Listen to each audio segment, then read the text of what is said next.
Hello and welcome to the first in a series of videos we're bringing to you to give you a bit of an insight into certain subject areas around the issues you may be facing as a loved one of somebody in addiction.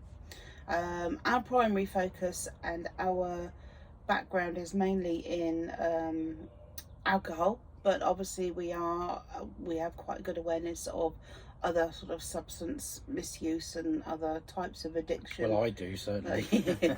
But I think most of the terminology in these videos will be suggesting that alcohol is the substance, because that does seem to be the primary problem with the people that we are aware of, but it can be used for anything. Yeah, it applies to all addictions. Yeah, it really. does. It does.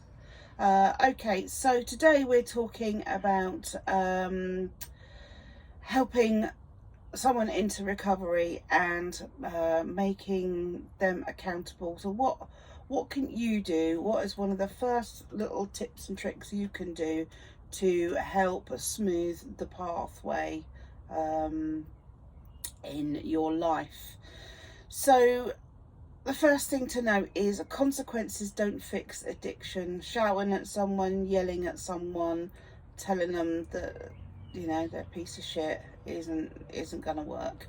Accusing them of lying and giving in is only going to make them feel more worthless and probably drive them to taking more drink, because you are devaluing them, you're making them feel unworthy, and that doesn't help anything. So no, even if it's factually correct, absolutely, it doesn't help making the addicted person. Making someone feel bad about themselves isn't going to solve a problem. So here's the thing for you. Now, this is going to sound a little bit strange to some, but it really does work.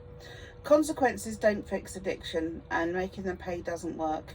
What we need to focus on is positive reinforcement, so encouraging them to make steps in the right direction by you making very subtle changes to your responses to their behaviours. Right, that might sound like a bit of a mouthful straight off the cuff, but let me explain this to you. Positive reinforcement is so powerful. And those that are parents will know how well it works with children. Well, believe it or not, it also works with adults in any way of life. By making someone feel a little bit better about themselves makes them be more aware of their surroundings and how their behaviours make others feel. So think of it as a bit like a kid's reward chart. When you're bringing up children and they do something that you like, you give them a little tick or sticker on the reward chart. That is validating the positive behaviours. Now, I'm not saying you need to give your significant other a Mickey Mouse wall chart. Or a nice gold sticker. Oh, gold sticker, yeah, because I don't think that's going to work for a lot of them. It probably work for you, but I don't think... I'm a child. I don't think it'll work for many. So it's about validating and reinforcing the positive and not taking action on the negative. So you need to not be over the top and not dominate.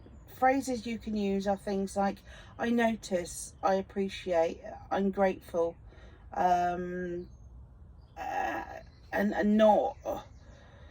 not necessarily put it like, it's not like I'm grateful you didn't drink. No, it's I'm really grateful that you came home from work and we walked the dog together, and it was a really lovely walk, and then we sat and watched Netflix, and it was just really nice to have a cuddle on the sofa, and I'm really grateful, and I really enjoyed that. That made me feel really good. I think what you need to also remember is don't go too far with it. Yeah, absolutely. So not go over the top. If it would be something you wouldn't normally say, just come in gently, drop it in occasionally, and then that's right, build up. Yeah. Because if you come in and you blast your loved one with this stuff, and it's not what you'd normally say or do, they're going to be immediately suspicious. Yeah. So we can go into this in a lot more detail, and we do. We with the craft method that we teach, and part of that program will kind of help you identify the issues and to work through using different charts and different processes, and it is much clearer.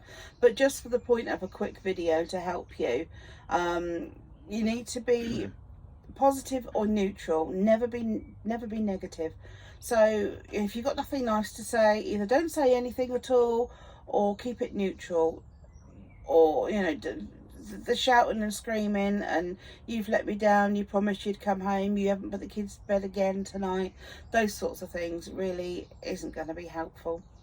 So it's about reinforcing the behaviour changes that you like and validate those behaviours.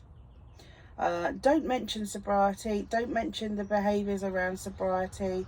When you're sober, you enjoy their company, so look at it on the enjoyment of the company, not like, oh, I enjoyed your company because you didn't drink tonight. Yeah. Don't talk about the drinking, don't talk about that behaviour.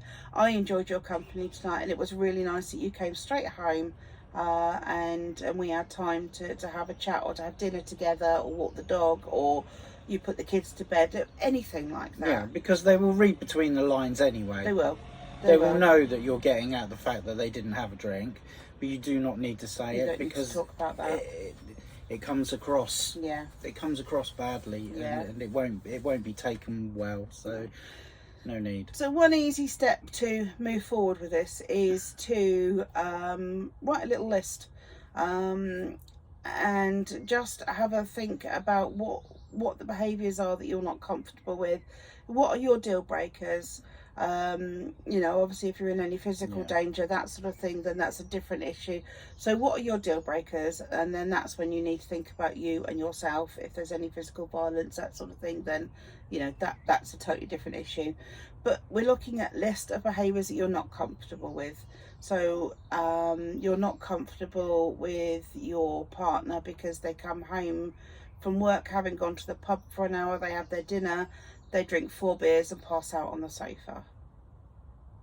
Then you're not comfortable with their behaviour because the minute they walk through the door in the evening, they grab a glass of wine and go off on one about how awful their life is or how bad their day is.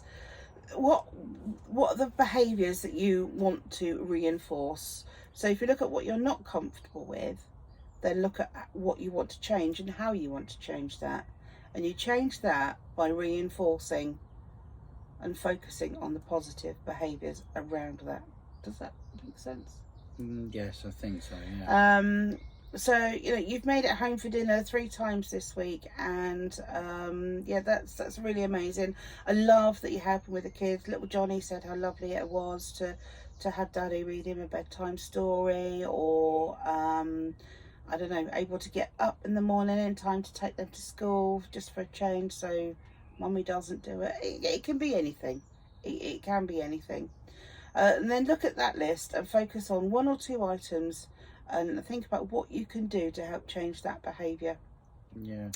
The magic is in your response, and it's those subtle responses and those subtle changes that makes them rethink their behaviour. It's all done subliminally. They'll have no idea what you're doing.